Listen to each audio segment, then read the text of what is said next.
करो कृपा मेरे राम राया, करो दया मेरे राम राया, करो कृपा मेरे राम राया, करो दया मेरे राम राया, करो राम राया, करो दया मेरे राम राया, करो दया मेरे राम राया, करो कृपा मेरे राम राया, करो दया मेरे राम राया, करो कृपा मेरे राम राया, करो दया मेरे राम राया, करो कृपा मेरे राम राया, करो दया मेरे राम राया, करो कृपा मेरे राम राया, करो कृपा मेरे राम राया, करो दया मेरे राम राया, करो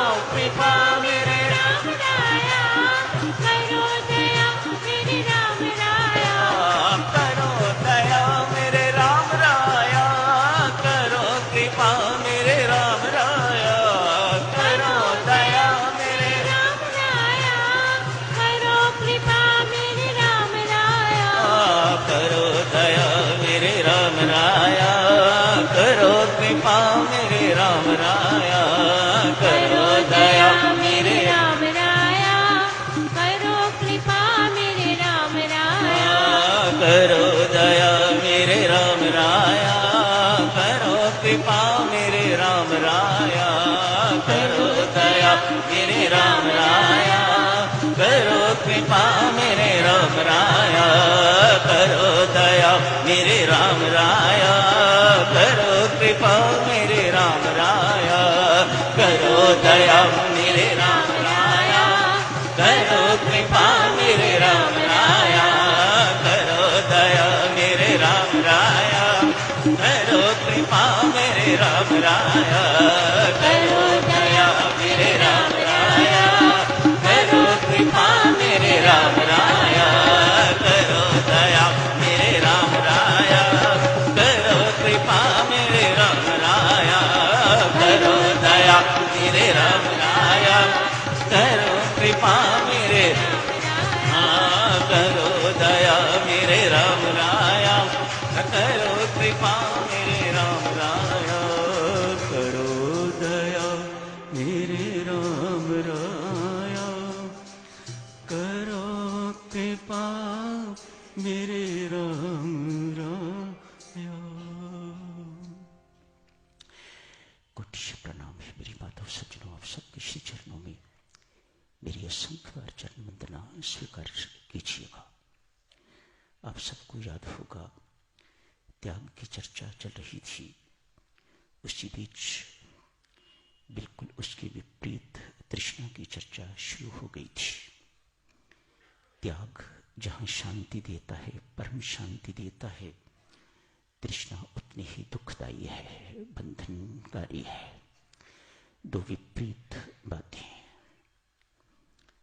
ऐसा दक्षिणों एक बहुत बड़ी सेठ किसी संत महात्मा के दर्शनार्थ गए,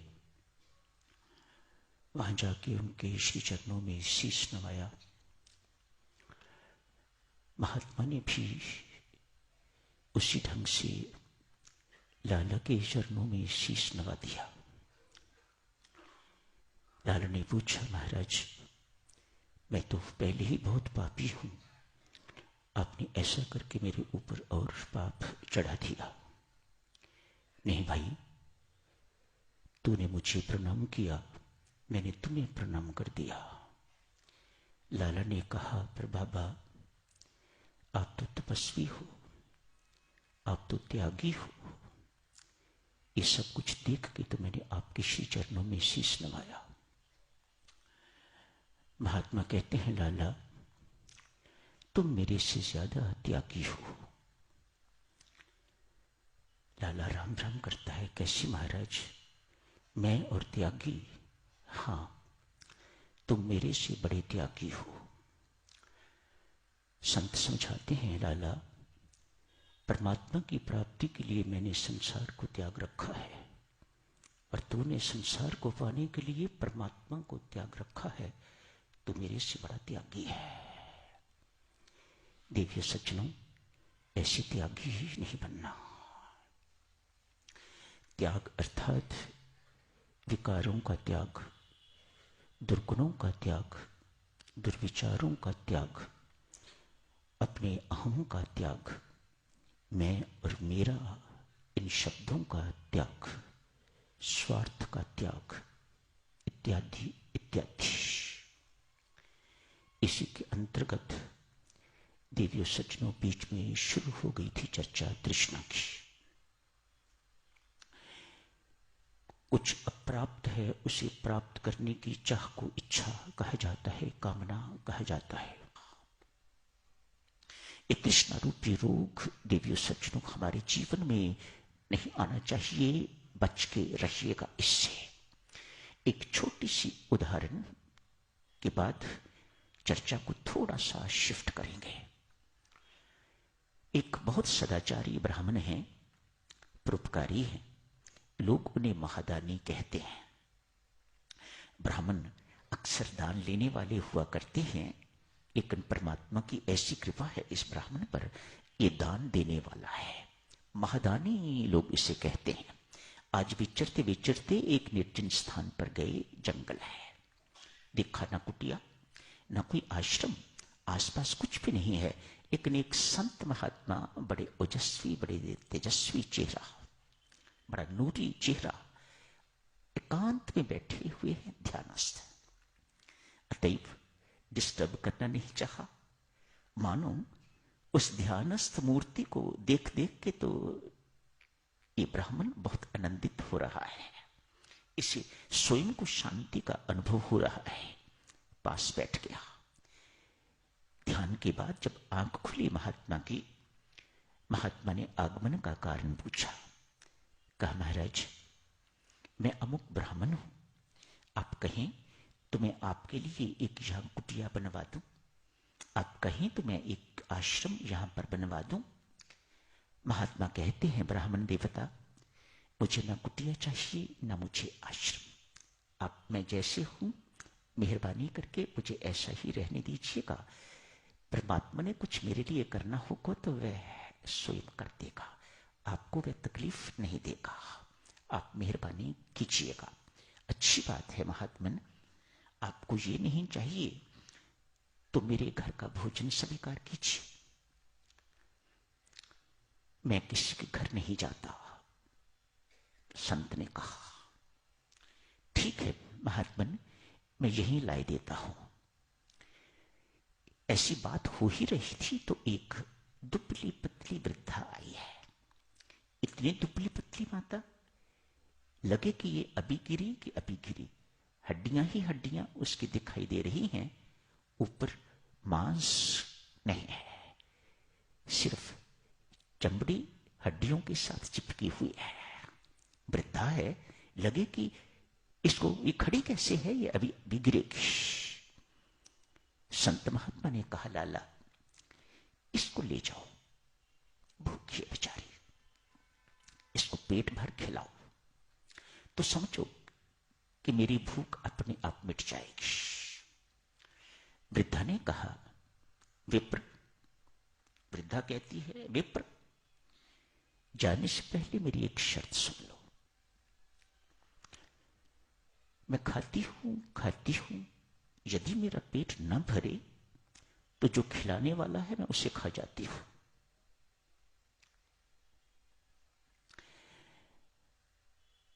ब्राह्मण मुस्कुराए, हंसे, मानो उनको ऐसी उम्मीद है कि ऐसी नौबत नहीं आएगी।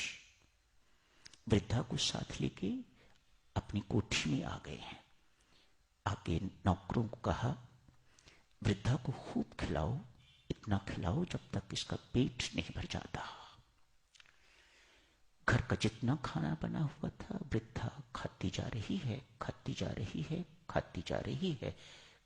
आज जितना भी खाना बना हुआ था सारे का सारा खत्म हो गया। वृद्धा लपकी ब्राह्मण पर, मैंने तुम्हें कहा था मेरा पेट नहीं भरता, इसलिए मैं अब तुम्हें खाऊंगी। वह ब्राह्मण देवता भागे भागे संत महात्मा के पास गए।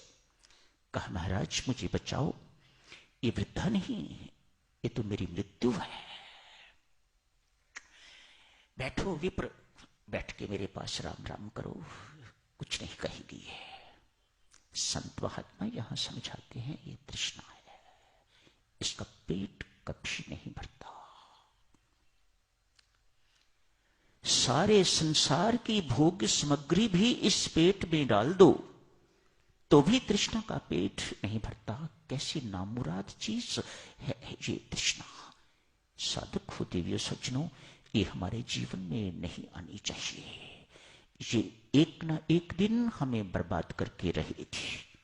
मात्र हमारी साधना को ही खाएगी नहीं, मात्र इतना ही नहीं करेगी कि हमारी साधना को नष्ट भ्रष्ट कर देगी, हमारे भौतिक जीवन को भी ये नष्ट भ्रष्ट करके रख देगी। आपके माथे पर इस प्रकार का कलंक लगाएगी, तृष्णालु कहीं का।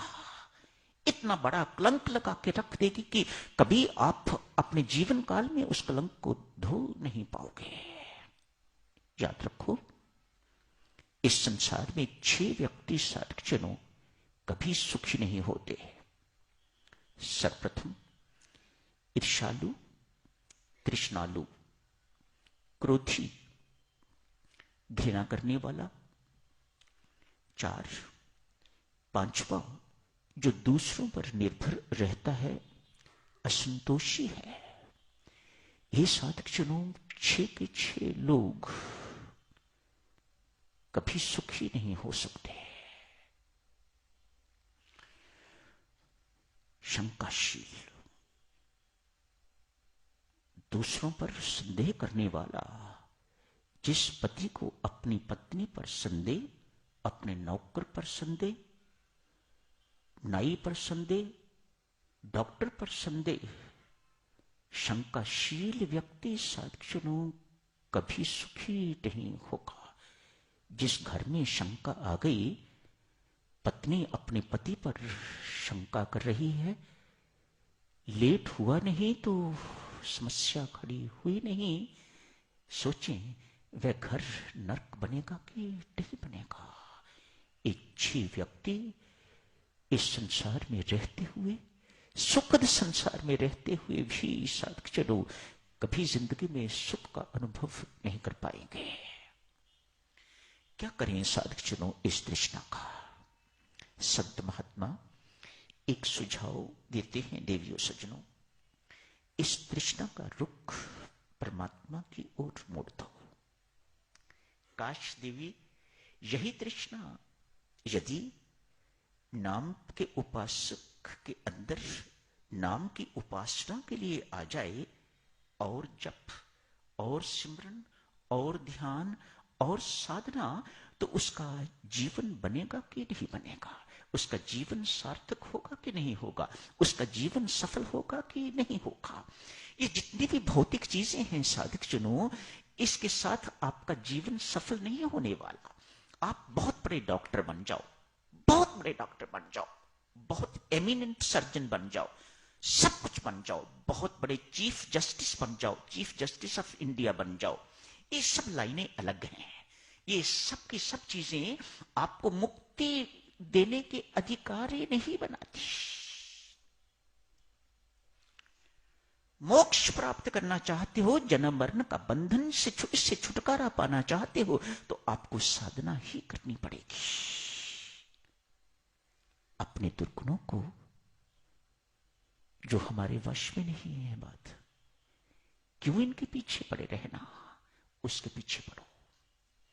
वह साधना और करवाए, वह साधना और करवाए, वह नाम और जपवाए, वह ध्यान हमारा और लगाए, अच्छा लगाए, वह सिमरन हमारा 24 घंटों सपने में भी न बिसरे नाम, इस प्रकार की मांग उसके पीछे पड़ो, तो वह कल्याणकारी। समय हो गया है साधकजन, अगले रविवार को तो नहीं, उससे अगले रविवार 20 को यह चर्चा जारी रखूंगा। एक दुर्जन सिंह नामक डाकू, कुख्यात डाकू, आज किसी कथा में बैठ के तो भगवान श्री कृष्ण का